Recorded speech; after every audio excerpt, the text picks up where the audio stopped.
Tank কেমন হয়ে গেছে, তো কালার কোয়ালিটি খুব বাজে। তো তোমরা যেটা দেখতে পাচ্ছ আমি মেন এটাকে টিউবলেস করে দিয়েছি। তোমরা দেখতে পাচ্ছ আমি দাঁড়িয়েও চালাচ্ছি, এটা কোনো প্রবলেম নেই। তো এমনি দেখা যাক ফার্স্ট গিয়ারে কতটা যাচ্ছে।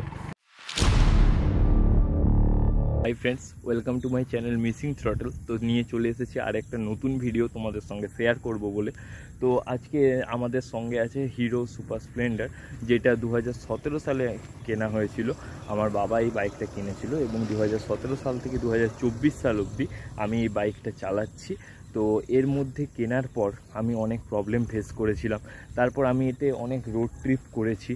তো লং জার্নিতে কীরকম আমাকে সাথ দিয়েছে, বা তার উপর আমি এর উপর মডিফিকেশন কিছু করিয়েছিলাম, অনেক কিছু কাজ করানো হয়েছে, অনেক কিছু প্রবলেম ফেস করেছি। তো পুরো অভিজ্ঞতা তোমাদের সঙ্গে শেয়ার করব।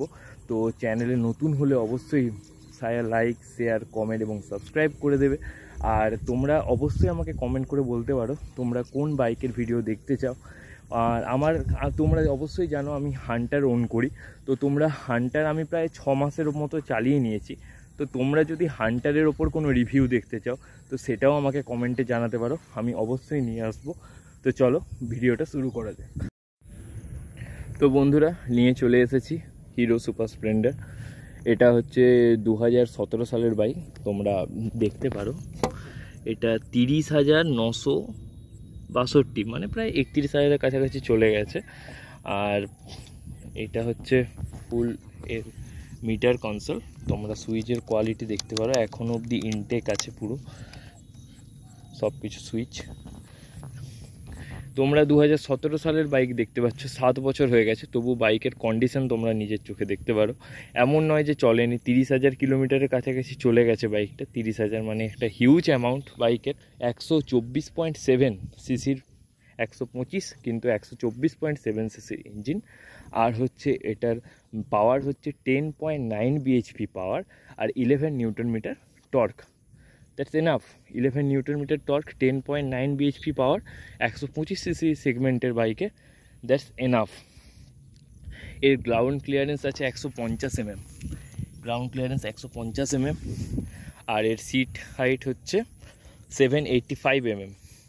Tank capacity 13 litre. আর এর তখন সব কিছু লাইট, এলইডি কোনো কিছু ছিল না।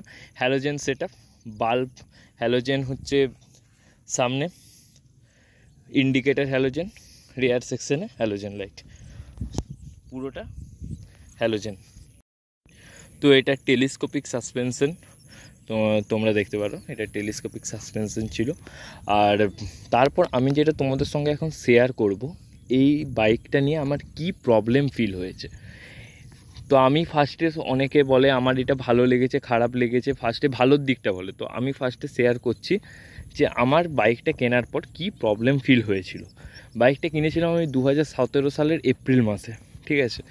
2017 সালে এপ্রিল মাসে কেনার পর যে চেন কাভার থেকে একটা ঠ্যাক ঠ্যাক ঠ্যাক ঠ্যাক আওয়াজ আসতো, এই আওয়াজটা, এটা কোনো মতে সলভ করা যায়নি।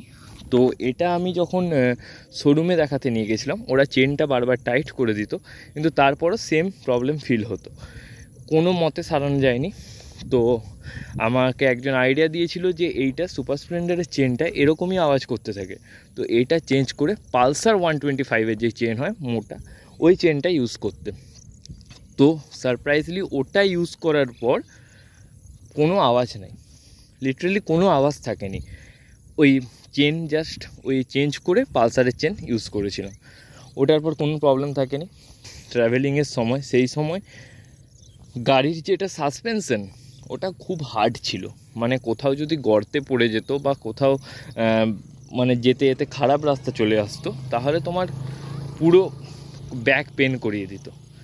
এটা তখন প্রবলেম ছিল, বাট চালাতে চালাতে আই থিঙ্ক হয় ওটা, কেননা নতুন গাড়ি কেনার পর সব কিছু একটু হার্ড থাকে, ওটা ইউজ করতে করতে ঠিক হয়ে যায়। তো প্রবলেম বলতে আমার এই দুটোই ছিল, সেরকম আমার কোনো প্রবলেম ফিল হয়নি।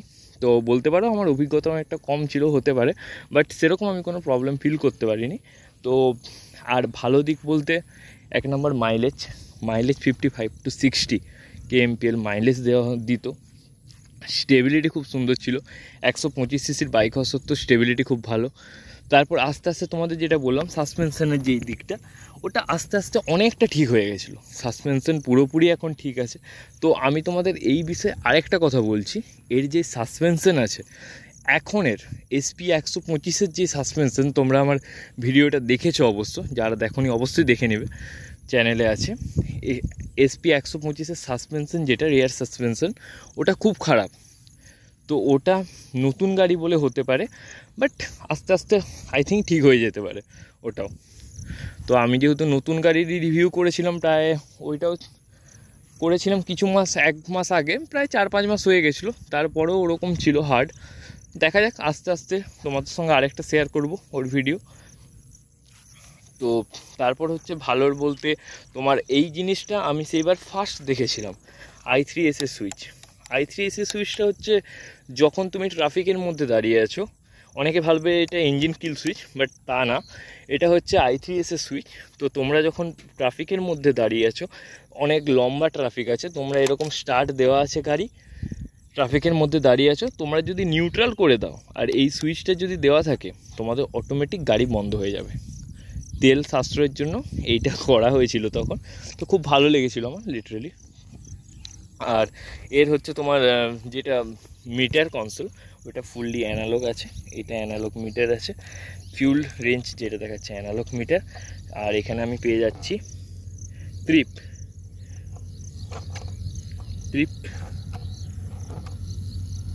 0, এইখানে বাটন আছে একটা, এটা ক্লিক করলে এটা ট্রিপটা পাওয়া যাবে। এবার তোমাদের কাছে যেটা নিয়ে আমি আসবো সেটা হচ্ছে গাড়ির মডিফিকেশান আমি কি করিয়েছিলাম।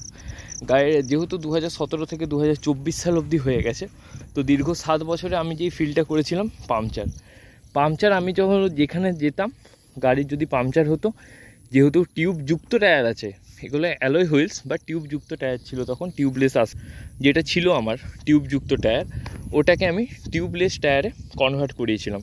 সামনের প্রোফাইলকেও কনভার্ট করিয়েছিলাম আর পেছনের রেয়ার সেকশনকেও আমি কনভার্ট করিয়েছিলাম। দুটোই দেখতে পাচ্ছ এমআরএফের টায়ার লাগানো আছে, আমার এমআরএফের টায়ার লাগানো আছে।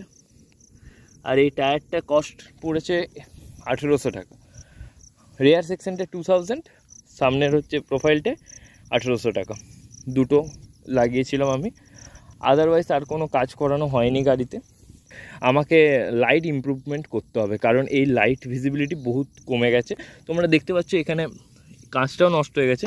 আমি যখন শোরুমে দেখিয়েছিলাম, ওরা বললো যে কাঁচটা চেঞ্জ করলে ঠিক হয়ে যাবে, বাট দেখা যাক, কাঁচটা যদি চেঞ্জ করলে ঠিক হয়ে যায় আমি একবার করিয়ে নেব, তাহলে বেটার হবে। আর তোমাদের যেটা দেখাচ্ছি, আমার গাড়ি কিন্তু বেশি বাইরে থাকে না বা রোদে থাকে না বেশি, তো বৃষ্টিতেও ভেজে না। তবে তোমরা দেখতে পাচ্ছ এর ট্যাঙ্ক কেমন হয়ে গেছে। তো কালার কোয়ালিটি খুব বাজে, কারণ হচ্ছে 7 বছর হয়েছে ঠিকই, বাট কেমন হয়ে গেছে ট্যাঙ্কটা, কালারগুলো আর কি। এইখানেও তোমরা দেখতে পাচ্ছ এই কালারটাও কেমন হয়ে গেছে। এই জায়গা ক্যামেরাতে কতটা পরিষ্কার আসছে বুঝতে পারছি না, তবে এরকম করলে তোমরা আই থিঙ্ক দেখতে পাবে, হ্যাঁ অনেকটা কালার এখানে উঠে গেছে। তো এটা আমি করাবো, আবার পেন্ট করাবো। আমাদের এখানে একটা দোকান আছে, সেখানে আমি খোঁজ নিয়েছিলাম, ওখানে করাবো পেন্ট। তো তোমরা যেটা দেখতে পাচ্ছ, আমি মেন এটাকে টিউবলেস করে দিয়েছি। তারপর এইখানেরও কালার অনেকটা উঠিয়েছে ইঞ্জিনের। আমাদের একটু সাউন্ডটা শুনিয়ে দিই বাইকের।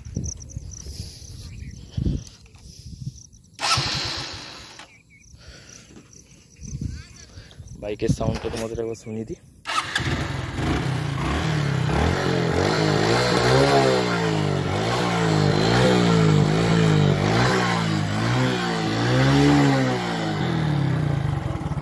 তো এটাই ছিল ওভারঅল এক্সপিরিয়েন্স আমার এই বাইকটার সঙ্গে।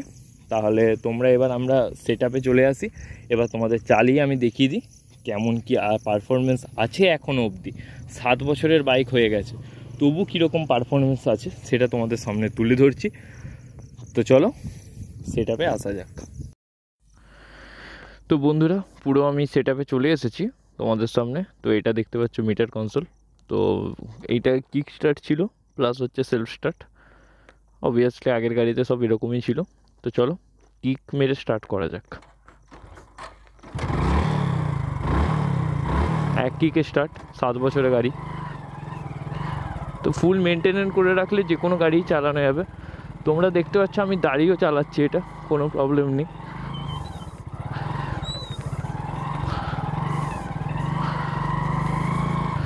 তো এমনি দেখা যাক ফার্স্ট গিয়ারে কতটা যাচ্ছে।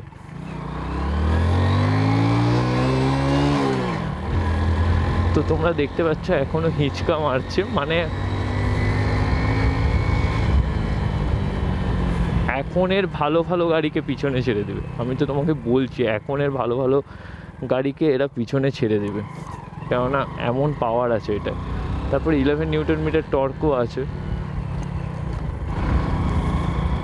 তো মেনলি বলতে গেলে গাড়ির সাসপেনশন এখন খুব ভালো হয়ে গেছে, যেটা তোমাদের বলছি। তোমরা অফ রোডিংও দেখো কতটা ভালো যাওয়া যাবে, দেখছো।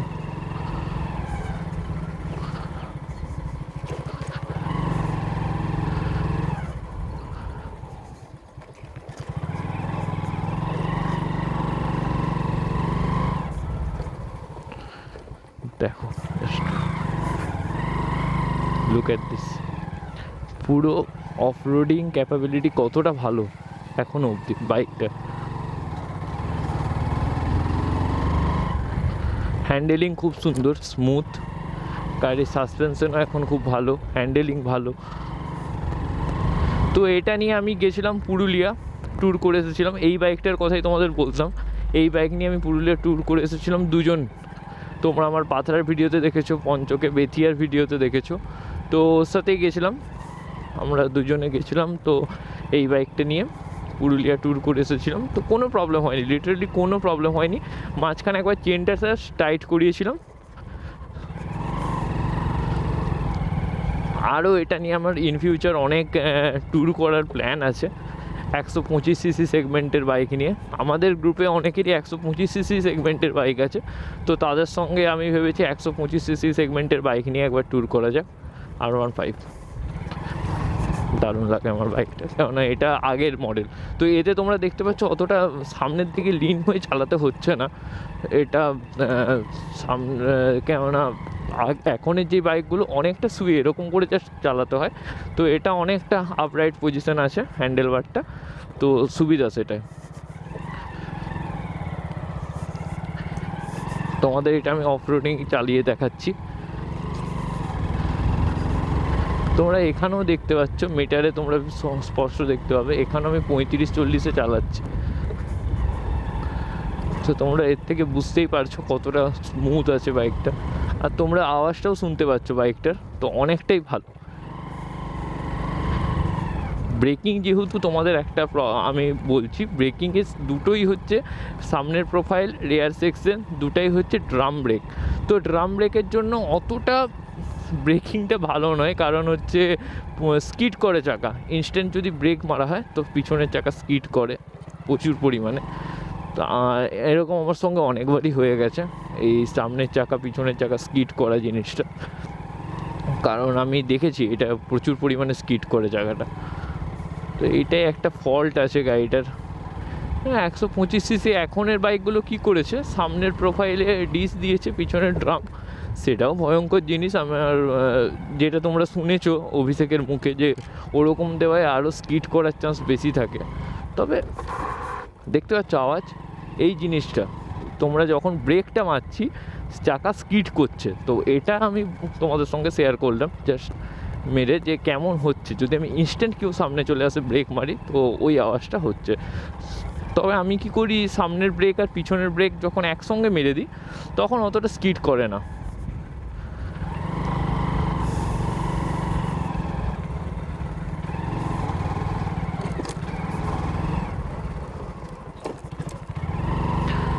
তো চলো তোমাদের আমি উপরটায় দেখি। এবার আমরা রোডে উঠবো, তো রোডে কেমন পারফরমেন্স করে এই বাইকটা সেটাও তোমাদের সঙ্গে শেয়ার করব।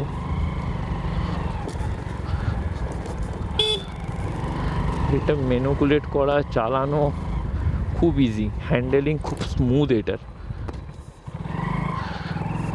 তো চলো এই দিক দিয়ে যাওয়া যায়, রাস্তাটা ভালো আছে। সেকেন্ড, থার্ড, ফোর্থ গিয়ার,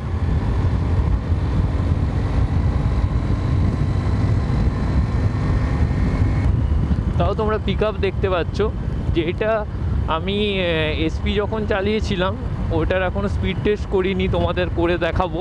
তারপর দুটোর কম্প্যারিজন ভিডিও আমি নিয়ে আসবো তোমাদের সঙ্গে, এটা ভার্সেস এটা, কোনটা, এইটাও 125 সিসি, ওটাও 125 সিসি, এটা BS4, ওটা BS7-এর OBD2 E20 মডেল। তো দুটোর কম্প্যারিজন আমি নিয়ে আসবো, কোনটা বেটার পারফরমেন্স করছে এখন অবধি। এটা 7 বছর হয়ে গেছে, তবু স্টিল বেটার নাও।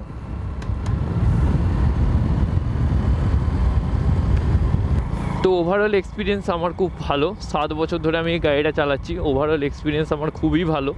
তো তোমরা অবশ্যই যারা এই বাইকটা ওন করো আমাকে অবশ্যই কমেন্টে বলতে পারো, এবং তাদের আমার যে প্রবলেমগুলো ফেস হয়েছে তোমাদেরও কি সেম প্রবলেম ফেস হয়েছে, তাহলে তোমরা অবশ্যই আমাকে কমেন্টে বলতে পারো। তো এরকম আরও ভিডিও দেখার জন্য অবশ্যই লাইক, কমেন্ট, শেয়ার এবং সাবস্ক্রাইব করতেই হবে। আর পাশে থাকা বেল আইকন অপশান অবশ্যই ক্লিক করতে হবে, যাতে আমার ভিডিওর নোটিফিকেশান তাড়াতাড়ি তোমাদের কাছে পৌঁছায়। আর আমার ফেসবুক, ইনস্টাগ্রাম হ্যান্ডেল আছে, তোমরা অবশ্যই ওখানে ফলো করতে পারো আমাকে। ওখানে আমি শর্টস আপলোড করি, বিভিন্ন পিকচার আমি আপলোড করে থাকি ওখানে ট্যুর রিলেটেড, তো অবশ্যই ফলো করতে পারো। আর যদি কোনো তোমরা ট্যুরে যেতে চাও তো আমাকে অবশ্যই বলতে পারো, আমি আমার ডেসক্রিপশন বক্সে আমার মেল আইডি দিয়ে দেবো, তো তাতে তোমরা অবশ্যই মেসেজ করতে পারো কোনো ট্যুরে যাওয়ার কথা হলে আর কি। তো চলো আজকের মতো ভিডিওটা এখান অবধি। ভিডিওটা ভালো লাগলে অবশ্যই লাইক, কমেন্ট, শেয়ার এবং সাবস্ক্রাইব করে নেবে। তো দেখা হচ্ছে নেক্সট ভিডিওতে, ততদিন এই ভিডিওগুলো দেখো, খুব তাড়াতাড়ি আরও ভালো ভালো ভিডিও আসবে, তো স্টে টিউন। তো চলো, টাটা, বাই বাই।